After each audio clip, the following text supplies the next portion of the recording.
Hey everyone, welcome back to the channel for another toy unboxing and review.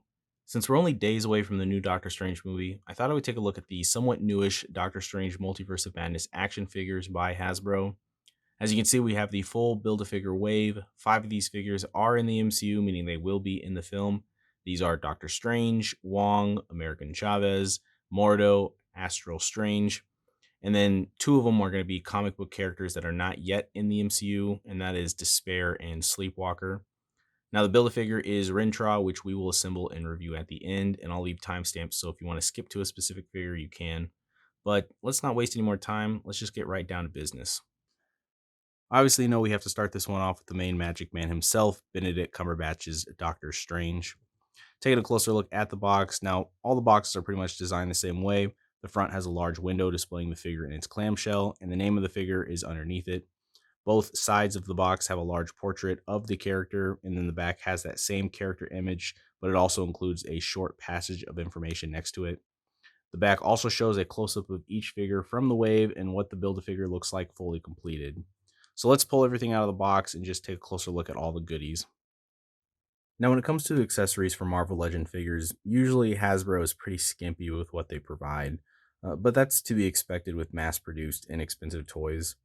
With this Doctor Strange, though, you get 2 sets of sculpted hands, one set with the Teo Mandalas or the hand shields attached to them, and then another set with just magic weaving hands. You also get this cape, which is pretty interesting. Just taking a closer look at it, there's a nice little pattern design on the inside, and I do like the sculpt, all the little wrinkles and the patterns on the outside. It's pretty lightweight and pliable, but the one thing that I notice is that it's very difficult to like actually get it to stick around him. It's super loose. It just comes off with super ease. So that's a little bit unfortunate. I'll just have to keep playing around with it, maybe heat it up or something to get it a little bit better form fitting. But other than that, it's not bad of a cape. I like it. For the sculpted hands, the shield ones, you have a smaller one and then a larger one. I like the translucent material that they used, and I also like that it's already just pre-attached to the hand, so you don't have to worry about finicking with it and trying to get it to attach and mess with all that. So that's a nice touch. And then you got your 2 other magic weaving hands. This one's the got your friend to look and you flicked his nose hand, and then this hand is you're punching your buddy twice because he looked down and you made this gesture. So and the hands are detailed pretty nicely. I really like the color too. Pretty okay hands overall. So this is what Doctor Strange is going to look like in the Multiverse of Madness, obviously minus the cape. And just starting off by taking a look at the head sculpt, I think they did a pretty okay job with this.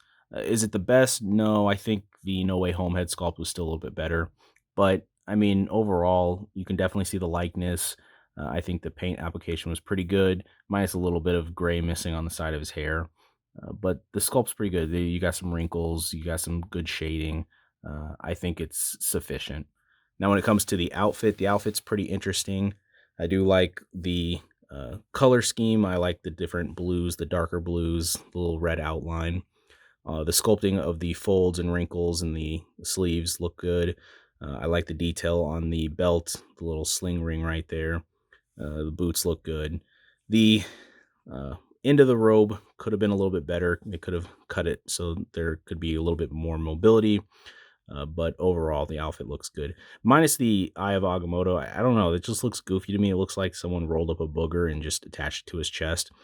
I think they could have done a little bit better with some detail on that. But overall, not bad for the outfit either. Now for articulation, this figure was pretty stiff. I've been trying to loosen him up by playing around with him. But for the head, you're going to get a little bit of movement up, some good movement down, a little side-to-side pivot, and then 360 rotation. The arms, you can extend to 90, move it forward, backwards. There is a upper bicep swivel, a double bend at the elbow, and then a ball joint for the wrist, and also a hinge. So good movement for the arm. Now you're going to have some ab crunch. Obviously, it's going to look a little unsightly, but you do get backwards and forward movement. Swivel at the hips, or 360 rotation. The legs, though, are a different story. That's where mobility is limited due to the outfit. You get a little bit of up movement, barely any side to side extension. There is a swivel at the upper thigh and then a double bend at the knee. And then you're going to have a hinge for your foot and some really good pivot articulation on the foot, which is pretty cool. So next up on the list, we have the Sorcerer Supreme Wong, one of the most underrated characters in the MCU. Now, he is the first character in the line of 6 for this wave, meaning he's going to have the extra pieces for the Build-A-Figure. And just looking through the package window, he looks phenomenal. So what I want to do is get him and all of the accessories out of the box and laid out on the table so we can take a closer look. All right, so here's everything that's included inside Wong's box. And I'm just going to take the left arm and left hand of the Build-A-Figure and move that off to the side. We'll take a look at that later. I just want to focus on Wong's accessories. And again, we're going to have 2 sets of sculpted hands that are attached to these magic shields. And this looks identical to what Doctor Strange had. I think the only real difference is you can kind of see the paint's a little bit more pink on Doctor Strange's hand than Wong's. But other than that, same sort of material, same sculpt and everything. Then they give you another hand that's for holding this sword. And the sword is pretty simple. You got this gold area right here and then a little bit of detail on the handle.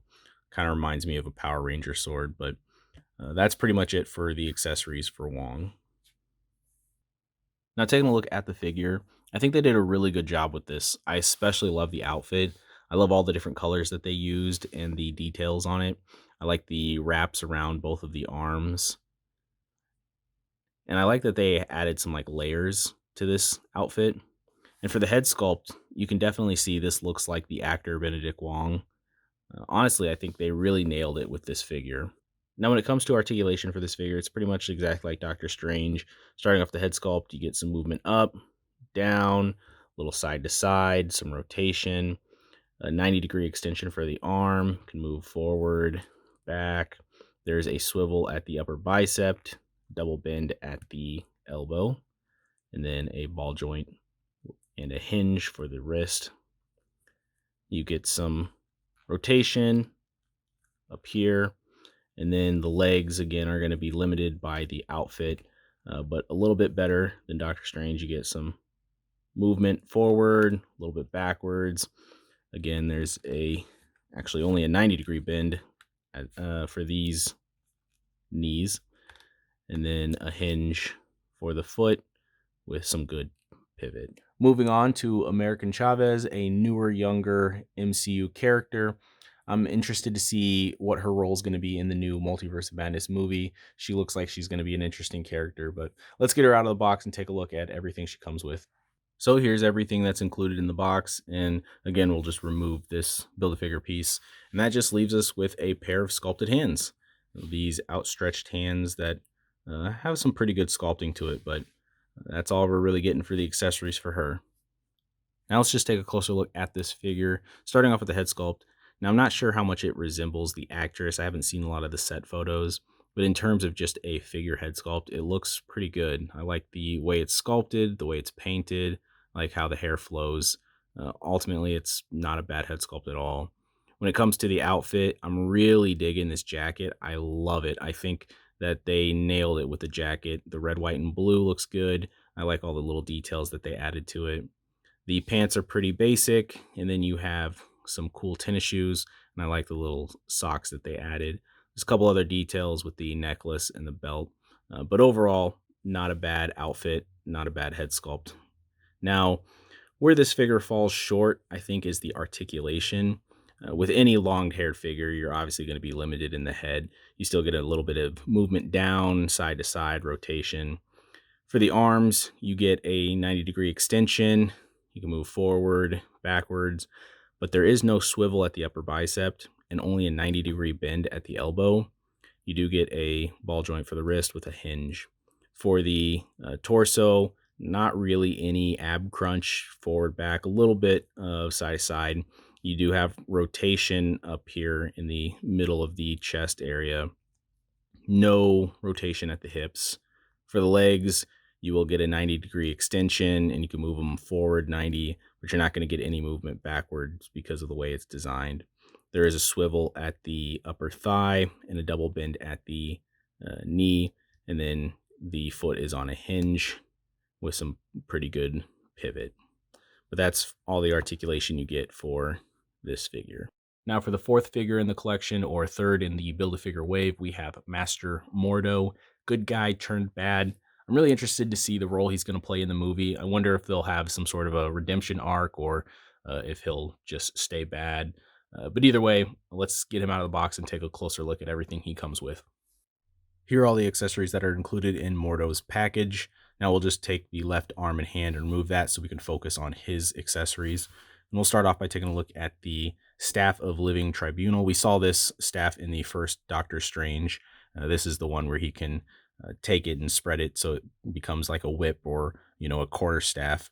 But there's some pretty nice detail to this staff. You can kind of see on the middle section and on the handles. Painted well. You don't see any really overlapping paint, so pretty nice little weapon. Then they also provided a crossbow, and you can see there's some good texture down here, and then the rest is just, painted silver. Then there's two sets of sculpted hands. You have a pair of closed fists, and then two trigger hands left and right, and also some okay sculpting on this. You can see some veins, some wrinkles, and the paint's done well. So here is Master Carl Mordo.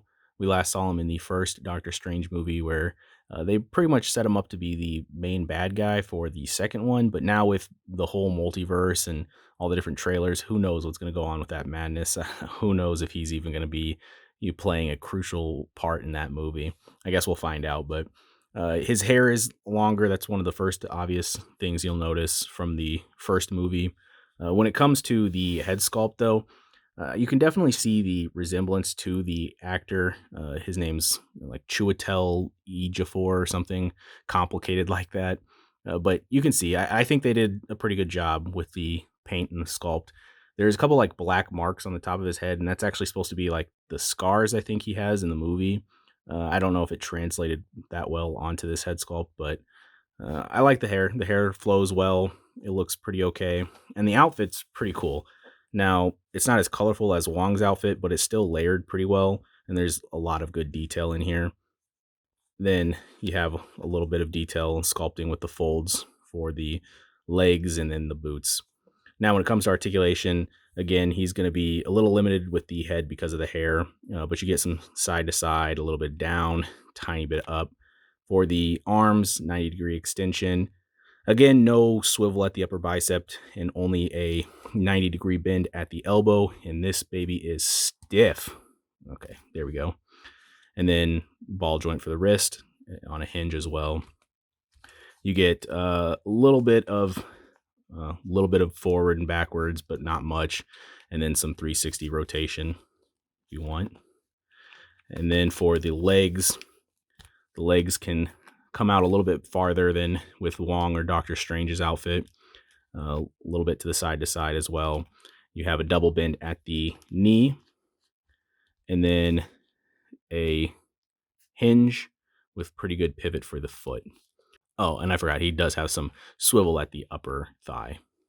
Now for the last of the MCU figures, we have Astral Strange. Now you can see that the box is different than the other ones in the wave. This one has a light watery blue color to it, whereas the other ones were more purple.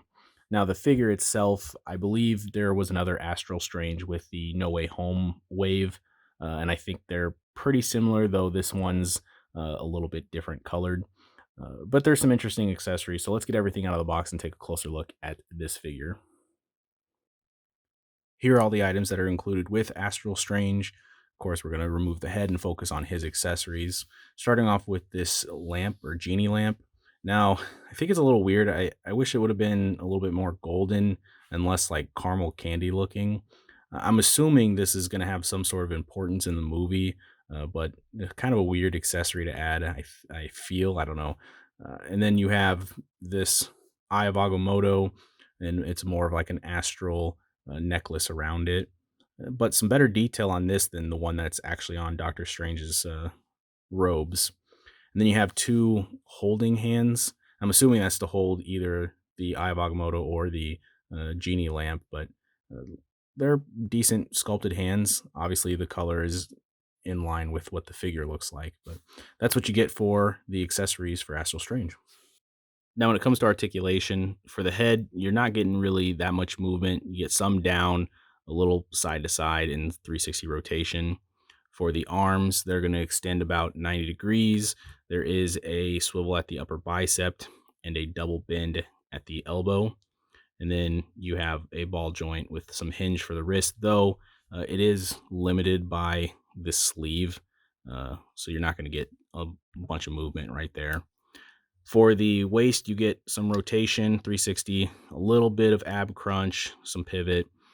Then for the legs, you're still going to be limited because of the outfit, but you do get a little bit farther reach from the side, forward, backwards.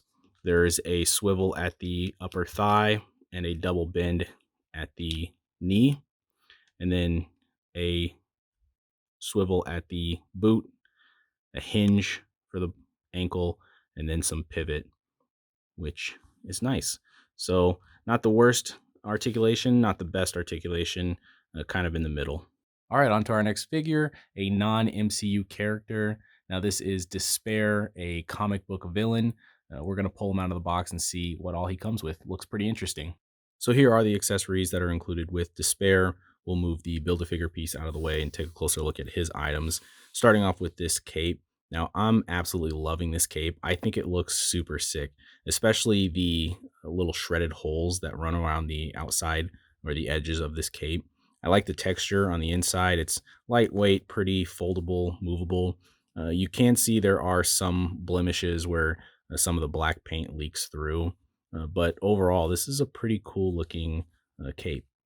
Now, there are two little extra hands that he gets, these sculpted open reaching hands, and there's a little bit of sculpt detail on them, but that's what you're going to get with Despair.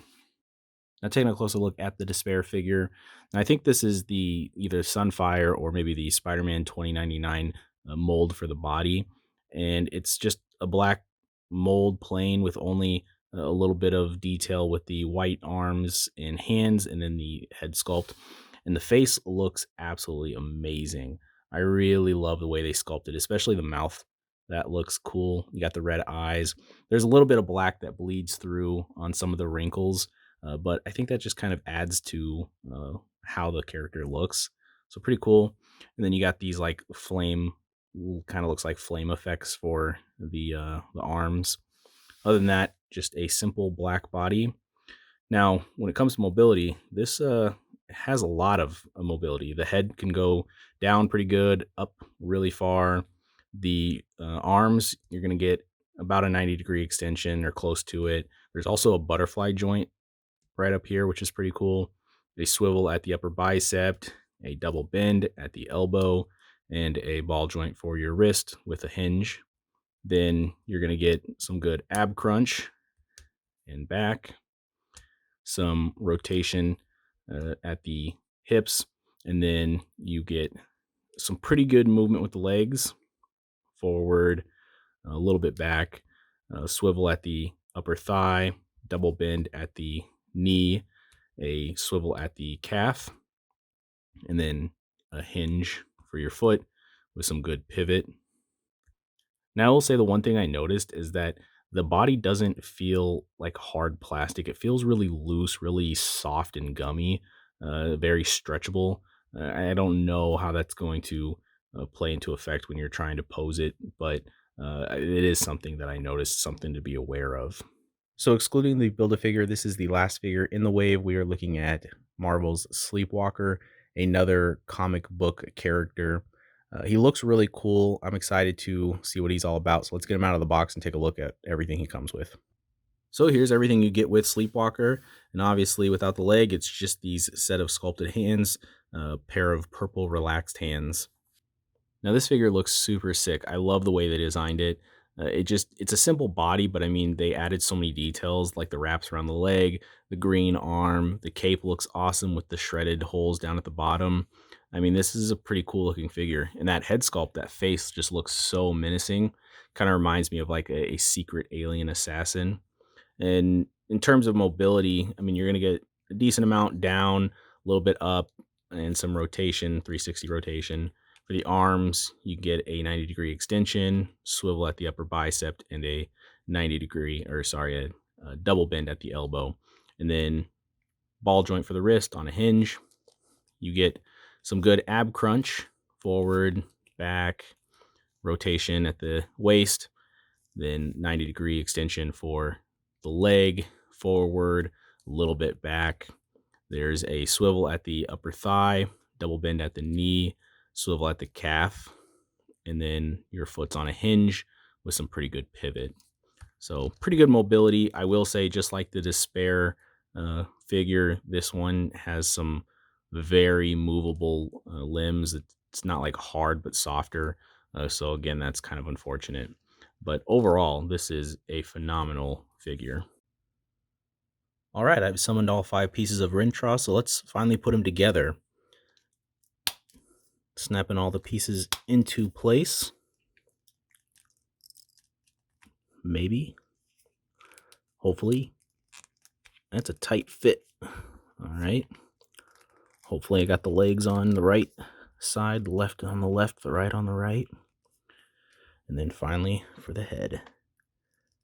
Now here he is, 100% completed and put together, and he looks awesome. This is a boss of a figure. Just look at the detail on this, the sculpt, especially with like the way the fur looks. That's awesome. I absolutely love it. The horns, there's a little bit of discoloration, but that might be just a part of the figure. I'm not sure if that was intended or not. But I'm loving the details on this. Tail, movable tail, pretty cool.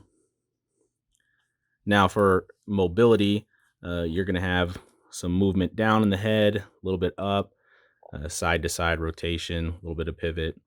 For the arms, 90-degree extension, only a 90-degree bend at the elbow, and then ball joint with a hinge for the wrist. You get rotation, a little bit of forward movement, back, a little pivot side to side. The legs, you can extend, I don't know, 70 degrees, a little bit up and a little bit back. There's a swivel at the upper thigh, kind of a 90-degree bend at the knee. Then you also have like rotation down here at the calf, and then a hinge for the foot or the hoof, and some pivot. For size comparison, I've lined up all the figures, and you can see pretty much everyone's the same height, minus American Chavez, who's a little smaller, and Rintrah, who's obviously taller. So that's everyone in this wave, and as I wrap up this video, I thought I would give my final thoughts on what I liked and disliked about this Marvel Legends figures.